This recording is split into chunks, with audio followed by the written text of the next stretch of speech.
Hey everybody, welcome back to our weekly podcast. My name is Patrick Tan. I'm the General Counsel for ChainArgos. With me, as usual, every week is my CEO and Chief Data Scientist, Jonathan Reiter. Thank you for joining us. Thank you for tuning in, and thank you for being a subscriber to the podcast. And if you're not, why not? Please do.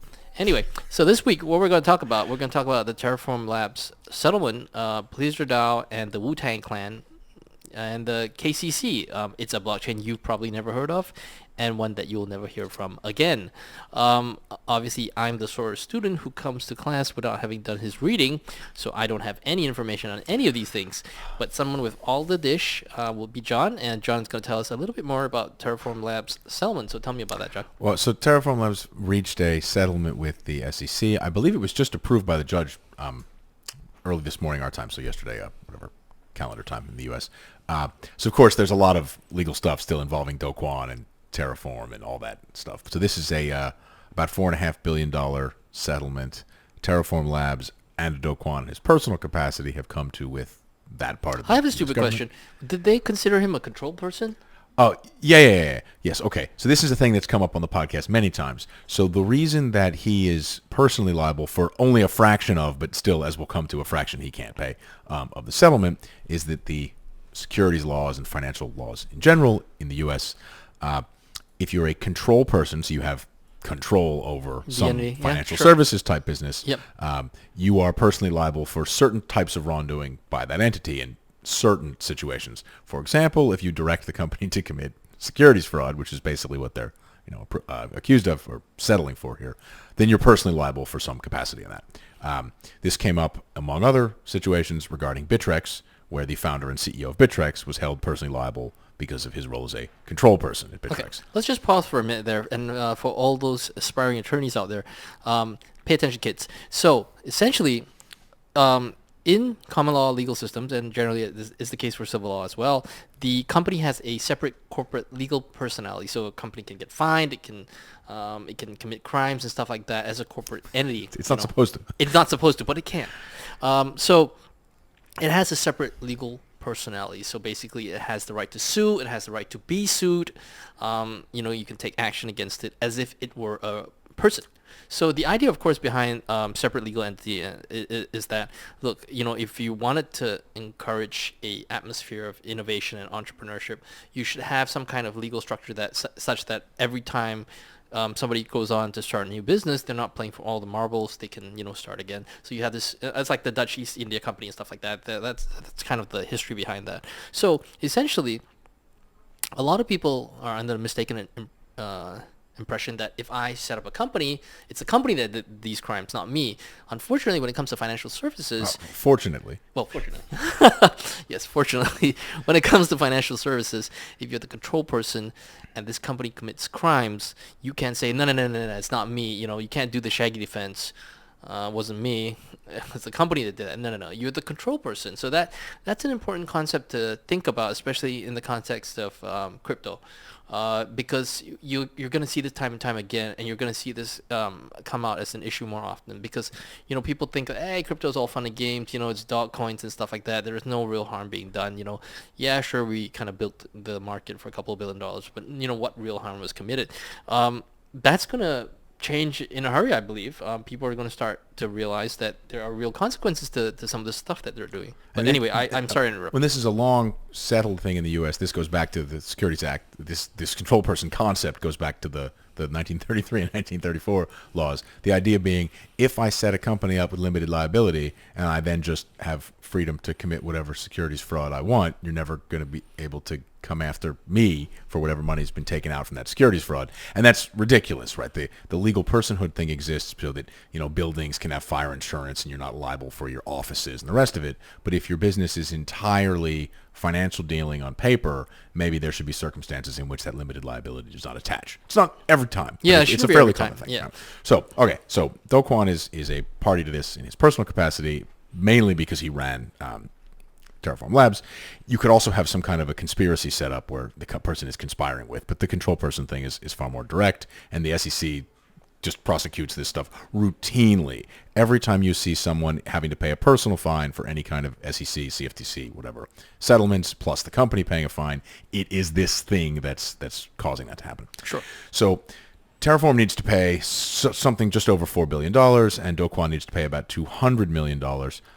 The order actually does make some very specific statements about Do Kwon's assets, so it says he needs to pay this $200 million, and then in partial settlement thereof, and gives a couple of very specific things he has, some Pyth tokens, and there's $4-something million in an account that's not disclosed, and then there's $2-something million in a Signum. It gives a portfolio identifier. I think that's just a bank account, but whatever. The Signum account has some stuff. So they need to take substantially all of his assets. There's a couple of other miscellaneous things that are mentioned. Similarly, I believe the guy that runs the Terraform Labs said they have something like $150 million available. So the government will take all of that, and then these entities will file for insolvency, him personally and Terraform Labs, and the government will get a judgment against them, and then they can simply take any money that ever comes into any of these things forever. That is going to make it very difficult, probably, for Do Kwon to get a lawyer to deal with his extradition and various other issues, because the lawyer is being told there's no way this person can pay you, and if you try and do anything to facilitate their making any payments, the U.S. government's going to come after you too. Right, which you can argue that's a good thing, bad thing, unfair, fair, whatever it is, but that is definitely the way that this goes.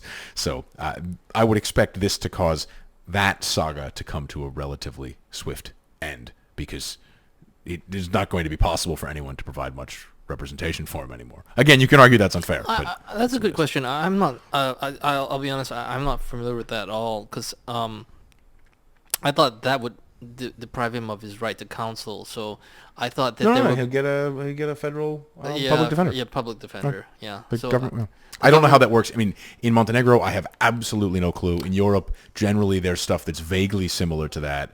They could get a mannequin to defend him. You know. I mean, well, anyway. So it'll be, that is an interesting step. I think procedurally, people don't appreciate how important this is, because it cuts off those entities' ability to basically enter into any financial dealings. Yeah, also, they are banned from trading any, I believe they call them crypto asset securities, any of them forever. So, and it contains the usual, you're prevented from violating these rules. Of course, you're always supposed to be prevented from violating various rules. What that really means is if you violate them a second time, we pursue it criminally. All right. So that man shouldn't be doing any securities trading, arguably any securities trading of any sort forever, but certainly no crypto, whatever. It would be supremely ironic if tokenization, whatever that means, took off as a thing, and Do Kwon was not able to trade stocks 30, 40 years from now because they were tokenized, and he had a lifetime ban from trading crypto asset securities. So there would be that's an interesting possible future outcome that I don't know. I mean, maybe it's not nice to laugh at people's, misfortune's not even the right word, but maybe it's not nice to laugh at that, but it would be poetic in some sense, if that's the way that ended. I think it's okay. I mean, this isn't like... Lifetime bans in the securities industry are definitely a thing. Yeah. Singapore does that. The U.S. does that. Lots of places do that. In extreme cases. This is an extreme case. This is Michael Milken got a lifetime ban. This is not ideal. So let's move on. Pleasr DAO and the Wu-Tang Clan. That's not a Chinese kung fu group. Wu-Tang Clan, contrary to its name, is actually a band from some time ago that many people may not have heard of. Okay, tell me what's Pleasr DAO? It's a hip-hop group, right? Yeah, it's a hip-hop. I think that's correct. Rap R&B, / Okay. No, it's definitely not R&B. Okay, it's not my... Yeah. Okay, so this is a long, convoluted story. So Martin Shkreli, the farmer bro. Mm-hmm. So this is some guy that's now doing some crypto, whatever. So Martin Shkreli had bought this single copy Wu-Tang Clan album. They set an album. This is more than 10 years ago now. It's unreleased stuff, right? It was released. There was one copy of the album was put together. Yeah. Supposedly it's all new music. I've never heard it. Whatever. Yeah. He bought it. That was a bit of a thing at the time. Yeah, and I recall then that. the federal government seized it from him when he was convicted of securities fraud related to farmer shit. Yeah. He was in jail, and then the government auctioned it off. It was bought by an unknown buyer, whatever. Eventually, it ended up getting bought by this Pleasr DAO thing. Yeah. So Pleasr DAO calls itself a DAO. We'll Yep. come to that in a second. It's not particularly decentralized. It's not very DAO-ish. And he has apparently been, because he still has a copy of this album. It was on I believe, I don't know if it was a CD It was or a CD. DVD. No, it was a CD or DVD. It was a CD. In I some don't think fancy box. It wasn't a music video.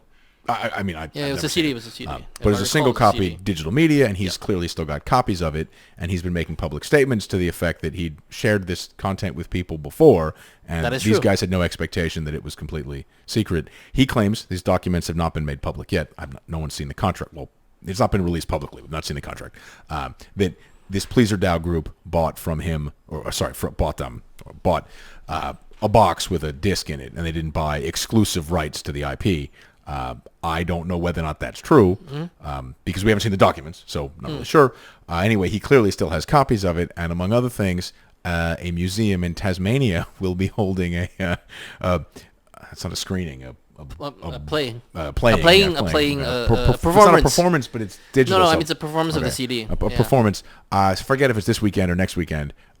It's free, but Don't you got miss to it. get to Tasmania, so maybe not. But once the stuff is played publicly, I think it's going to be hard to get that back in the can. So that's interesting. That suit is ongoing. Pleasr DAO wants to prevent him from sharing it with anybody else, so they have exclusive rights to this. Now, Pleasr DAO, this content is locked, some lock procedure for, I think it was the year 2103, locked very far from now, and each time someone buys one of their NFTs that gives you access to whatever, this music, it shortens the lock time by some period. So they're trying to get a large number of people to pay enough money to bring the lock time in so that this is out into the world. That's one of their smart contract Interesting. NFTs. That is actually clever. That's very interesting. it's And saying to the world, here's this thing. It's not available for 10,000 years, but for every $50 I receive, 1 year comes off. Whatever. You make up the numbers and the That's prices. interesting. I never would have thought of that. Yeah, it's a clever use. I don't know whether or not this is in fact useful. You but could go it's to interesting. Hobart. Or yes, I don't know what city it's in Tasmania, but I don't know any There other is only cities one city in Tasmania. Okay. Anyway, so that's part of the issue. Now, the second part that a number of people have commented on is that Pleasr DAO is not particularly decentralized. Pleasr DAO, the thing that's filed this lawsuit against Martin Shkreli, is a Cayman Islands foundation run by some people. Right? So Cayman Islands foundations are a little bit weird, but it's a identifiable entity in a jurisdiction that's fine, whatever, suing him. So it appears to just be a contract dispute between one guy and one foundation, and I guess we're going to get to read the contracts and see what happens, but none of this feels particularly automated or decentralized, since a foundation is suing a person about a contract and some kind of IP. We appear to have achieved absolutely nothing because that's just a standard legal procedure. We've gone full circle. Sort of like full circle. Maybe full circle. Maybe there's not even any pretense. Now, people have pointed out that Pleasr DAO is a particularly non-DAO-y DAO. Maybe. The various structures that all involve plenty of DAOs legal entities are, aren't not very pretty DAO-ish. DAO-y, So. but in this case, there isn't even any proper on-chain. So the one thing that many DAOs can say is the process is at least public. Yes. So you can view the voting and mechanical counting of the voting, because the way elections work, the votes get counted, but, it's not that kind of publicly visible. We're definitely going to be hearing a lot about that in November this year, but of course. But this doesn't even have that stuff. It's just a bunch of people who are members of this thing, or they're employees of, because it has no owners. Cayman foundations are weird. So that's something to watch, because Martin Shkreli, who was not particularly loved by much of anybody for a very long time, seems to be completely correct here, and is the one who's offering to give away this music that people want to hear for free. It's a reversal of fortune. I never thought I would say this, but it actually sounds kind of reasonable. Yeah, I doubt that the government, when they sold this thing, included whatever ridiculous contract about not being able to redistribute. He bought it. He just had the rights to do whatever he wanted with it. Yeah, he had the right to do whatever he wanted with it. I don't know if that includes the right to reproduce. Well, but when he had it, he could copy it. Oh, okay. Then he had the the government right to... doesn't seize all your worthless property. They just seize your money and your whatever. Like if he has a thumb drive with this on it, he gets to keep his clothes, right? I imagine he still has a copy of it legally. I really hope he gets to keep his clothes. No, you understand what I mean, right? Yeah. They don't. This is not medieval in the sense that they actually take all your stuff. Because then Pleasr DAO could be a completely different kind of business. Well, I had some terrible joke for the week. So that's for those of you who are big Wu-Tang fans, I suppose you can look forward to this. I heard it's pretty good. All right, moving along. KCC, the blockchain you've never heard of and will not hear of from again. Yeah, so this is the KuCoin chain. It's obviously a blockchain associated with KuCoin. chain. So there you go. We've covered this one for quite a while because it did have, unsurprisingly, some stablecoin activity and a couple smaller things quite a while ago. It was never major, but it's always worth looking. You find interesting stuff. So as we had observed with Huobi Echo Chain a while ago, most of the blocks seem to be empty on this one, so we started taking a look. So this blockchain, it's a fork of Geth, so it's sort of Ethereum adjacent, EVM compatible, but it's not a proof of stake or a proof of work blockchain. It's a proof of staked authority blockchain. So for people who are familiar with Binance Smart Chain, it works like that. So there's sort of the people that are the highest holders of the token are supposed to be able to bid kind of to be the validators, but you have to get on the approved list to be allowed to do that. So it's somewhere between proof of stake and proof of authority is just the guy in charge runs the chain. So it's a kind of like a voting consortium among that group. So we took a look at who the miners, they still call them miners for whatever reason, for each of the recent blocks were on this thing. They're supposed to be 29, I believe, validators that it rotates among using some procedure. So Patrick, if you can add the other screen share here. So we're not using our system because this is a block thing. This is just a spreadsheet. But so okay. So what we've got here is blocks. These are blocks from earlier today, just illustrative, and then the miner for those blocks. And then these are the first 15 miners in order, and there's a 1 in the box when this is the miner. So you can see the miners are just rotating. It's just going around in a circle, miner to same miner over and over and over. So, okay, maybe that's reasonable. Maybe that's not reasonable. It's certainly a different approach. But then if you go look at those addresses, we're happy to provide the addresses to anybody that wants to look. Many of them have tiny balances, and some of those accounts Zero balance. Zero balance and have never executed a transaction. So this blockchain, which again doesn't do much anymore, is now secured by, validators that have nothing at stake. So people talk about the nothing at stake problem. That refers to some more complex issues around the ability to withdraw your stake before you can get slashed. Here they just have nothing at stake because they don't have any assets in the first place. All right. So if your system is validated by economic security, but none of the people operating the system have any money at all, I don't know what's really going on here. It's fascinating.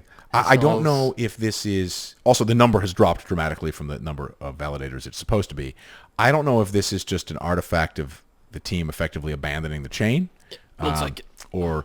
But it's still running, so someone's paying the, I assume, cloud bill for these various miners. Maybe they have a contract. Yeah, maybe there's a bunch of computers just sitting in somebody's office, and eventually when the power gets cut off, it'll just stop. But it doesn't look terribly... I won't even say well run. It doesn't look terribly run. The computers are just spinning, generating empty blocks, rotating responsibility around in a circle. So I guess that's as... KuCoin's had some trouble, so maybe, yeah. It's all so stupid.